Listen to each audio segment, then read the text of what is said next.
Hey everyone, due to the sensitive nature of many of the topics that I talk about, my videos generally do not get monetized. So if you'd like to donate at all in any capacity, there are links down below, specifically a Patreon. Thank you very much everybody for watching. You showed me a couple of her videos before, and what is she doing? She's dancing alone in her room, which tells me that she doesn't have a social life. She's not interacting with people her own age. I don't know how these two became friends, but I mean, it's inappropriate for them to be friends anyways. 13 and 18, like, what are you doing? 19. 13, 19. Now the 13 and 19 we're saying. Yeah. Okay. Regardless, what do? You have nothing in common. Absolutely nothing in common. So there's no... I don't know. I think that she has maturity issues. She probably doesn't understand herself or, like, doesn't have, like, value in, like, where she is in life. Like nothing was taught to her, so she doesn't see herself differently from the 13-year-old. That's fair. Yeah. So we're talking about how this is like a big parental issue, where like there's no boundaries being set by the mother, and that I think comes alive when you look at the fact that the mom defended her. She was like, "Oh, they were just kissing. They're best friends. It's okay." Exactly. They see it as innocence. There's no reinforcing that, like, oh, like something is weird here. That value was not taught. So to me, that says that Zoe Laverne is not actively predatorizing or grooming this kid. She's just a fucking idiot, and so is her mother. Right. Absolutely. Her mother is, I think, more of an idiot. Probably, yes. And so I think that it comes to this point where, yeah, I don't think that she's done it again. I don't think that she would do it again. She now is having a kid apparently with a 20-year-old. And he is 100% gay, so it's weird. Maybe she got pregnant by the other guy, and the gay guy's taking the fall. I don't know, but that's maybe we should get on a little bit of a.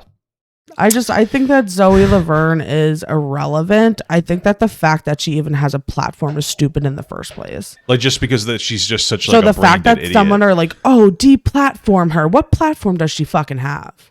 Yeah, well, she has like 19 million followers. That's pathetic. That honestly is sad. Well, that's very sad. That speaks more to the people consuming her, no? Yeah, that makes me very disappointed in this world. Yeah, because what I would say is, well, no, because we talked about it just off stream. So I call this the Twilight effect. Zoe Laverne is popular for the Twilight effect, right? Zoe Laverne is attractive enough to be seen as like pretty and like probably more attractive than most people, but she's ugly enough to be attainable by other girls. And so like Twilight was the main character in that book was intentionally written for it to be like a blank slate, like idiot that any girl could insert themselves into and feel like they are that character. And that's what Zoe Laverne is. Zoe Laverne is a representation that maybe I could do it. That's what Zoe Laverne is. And it's just like, it's an inspiration for a bunch of young girls to thought themselves off and try to do stupid dances and, you know, promote themselves and work their ways up. And exactly. And the fact that that's looked at as inspiration makes me extremely disappointed in today's youth. Isn't it crazy though? Like back in the day, you would like, I'm going to work hard and make money and do this. And now it's like, I'm going to dance like an idiot. You know, like I'm trying to think of who my role models were when I was younger. And I mean, like, mine were unrealistic. Like, I wanted to be, like, a vampire slayer. But at least, like, there was value to society in that. But you knew that you couldn't be a vampire. I knew I couldn't be, but, like, I looked up to, like, Buffy and, like... Yeah, well, no, but Buffy fundamentally was a strong female archetype. Yeah. Like, Zoe Laverne... Like, girls are like, oh, I want to... in my room alone. Like, that's what the inspiration of today is. Okay. I am very saddened for today's youth. Yes. So the inspiration nowadays is I want to be alone in my room making TikToks, desperately hoping to be validated on social media rather than validating myself with real life relationships.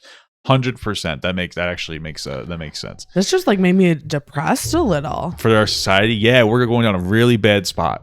That's really sad. Like I always, like, even since I was little, like I didn't get a phone until I was in 9th grade, I think. Maybe 8th grade. I don't know. Yeah. And so, like, I've always thought, you know, like, when, like, I have children, I don't think I'm going to give them phones for a long time. I'm going to give them I don't know if that's realistic. realistic. Give them a flip phone. I don't know if it's realistic not to give them a phone anymore, but, like, at this point, we're raising our kids in the damn woods. Yeah. If this is what's going to happen. No electricity. Like EDP wants to do with a young girl. Yeah, but we won't do that. We'll have a nice, productive family. No, we're going to give our kids a flip phone. And that's it. No social media, because I think it's really toxic. But they should understand enough how to use like an iPhone, probably, because like technology is the future and whatnot. Hey everyone, if you liked that video, don't forget to like, comment, and subscribe. And don't forget to follow my Twitch, Instagram, Twitter, Discord, and TikTok. All links are in the description. Also, check out my Patreon if you'd like to support me even more than you already do. Thank you so much, everyone. I love you all.